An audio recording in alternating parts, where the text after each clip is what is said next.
All right, today we're going to talk about the atom. And we're not just going to talk about it. We're going to completely tear down what you think you know and then rebuild it from the ground up. We're leaving the simple, tidy picture behind and diving headfirst into the weird, fuzzy, and wonderful quantum world. You know that picture of the atom, right? The one that looks like a tiny solar system? We all learned it. For a long time, we thought, yep, that's it. But it turns out that simple little picture was hiding some deep and frankly bizarre truths about how the universe really works at the smallest scales. So let's start there, with that familiar old model, the one that was in all the textbooks. It was elegant, it was intuitive, it made a lot of sense, and, well, it was completely wrong. This is it, the Bohr model. Super simple, right? We've got the nucleus in the middle, like our sun, and you've got these little electron planets zipping around in perfect, predictable orbits. It's clean, it's tidy, and it just feels right. Okay, so here's where it all falls apart. This model just couldn't answer the big questions. Like, why those specific orbits? Why couldn't an electron just hang out somewhere in between? And here's the real kicker. It only worked for hydrogen. One element. For everything else on the periodic table, nope, total failure. Something was seriously, fundamentally wrong with this picture. The solution meant we had to throw out the entire rulebook. Seriously. Scientists had to accept that the physics that works for us up here, for a billiard ball, a baseball, anything we can see, just doesn't apply down there. The microscopic world plays by a completely different and much, much weirder set of rules.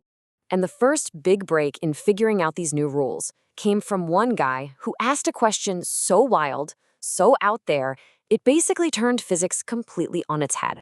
I mean, just think about how gutsy this question was at the time. Physicists were just wrapping their heads around the fact that light, which everyone knew was a wave, could sometimes act like a tiny particle.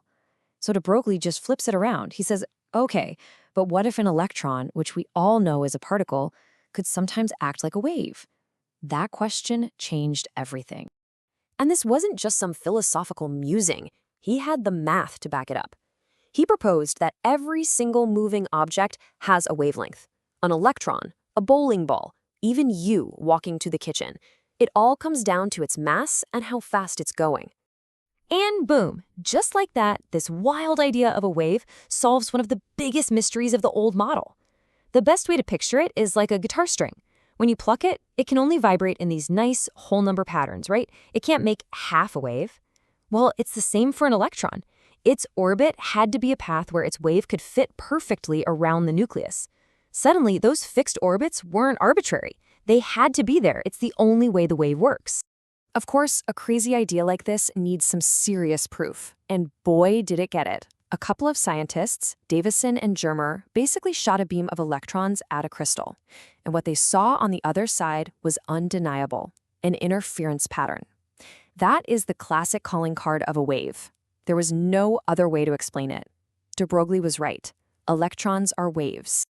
Okay, so if an electron is a wave, that opens up a whole new can of worms. I mean, how do you pinpoint the exact location of a wave? It's spread out, right? And this leads us directly to one of the most famous and most mind-bending ideas in all of science. So first, you might be asking, why don't I see a softball ripple when I throw it? Well, just look at this number. The de Broglie wavelength for a softball is just ridiculously tiny. It's a number so small it's basically zero. There is no instrument in the universe that could ever detect it. But now, let's look at an electron. Because its mass is so incredibly tiny, its wavelength is much, much bigger. In fact, it's on the same scale as the atom it's in. So for an electron, you can't just ignore its wave-like nature. It isn't some tiny detail, it's everything.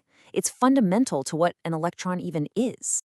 And this is the direct result. Werner Heisenberg realized that this wave nature means there's a hard limit on what we can ever know.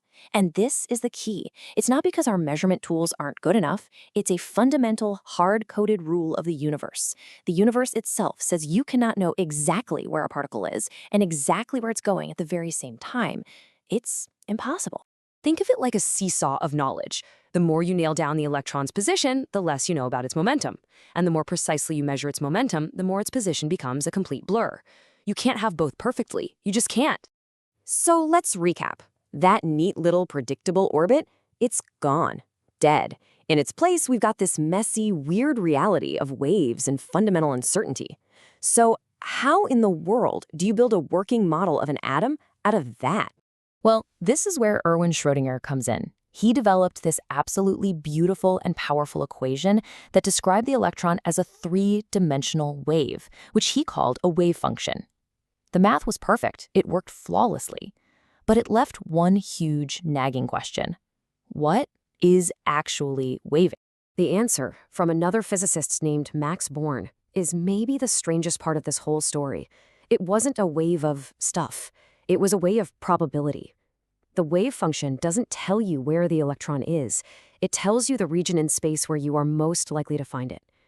So we have to throw out the idea of a path and replace it with this fuzzy cloud of probability, and we call that an orbital. Now, I know probability cloud sounds super vague, but what's amazing is that this new model gives us an incredibly precise system for describing the state of any electron in any atom. It's kind of like a quantum address for every single electron. And this address has 4 parts, the 4 quantum numbers. Think of it like this. The first number, n, is the energy level. That's kind of like the city the electron lives in. The second number, L, gives you the shape of that probability cloud. That's the neighborhood. The third, ML, tells you its orientation in space. That's the street address. And the fourth, MS, describes a property called spin, which is like knowing if the electron is spin up or spin down. And what is so cool, so elegant about this, is how all these numbers are connected. You can't just pick any values you want. The value of n limits the possible values for L, and the value of L limits the values for ML. It's this beautiful, nested set of rules that literally builds the entire structure of the universe.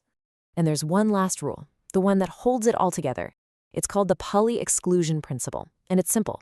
No 2 electrons in an atom can have the exact same 4-part address. It's like a quantum social security number. Everyone's has to be unique.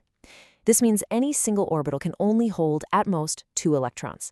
And if it has 2, they must have opposite spins. This one little rule is the reason that matter is stable and that you can't just walk through a wall. So there we have it. We've gone from a simple little solar system to a universe built on waves, uncertainty, and clouds of pure probability. It leaves us with a pretty fascinating question to chew on, right? If the very building blocks of you and me don't even have a definite position until we look, what does it even mean to be solid? What is anything really?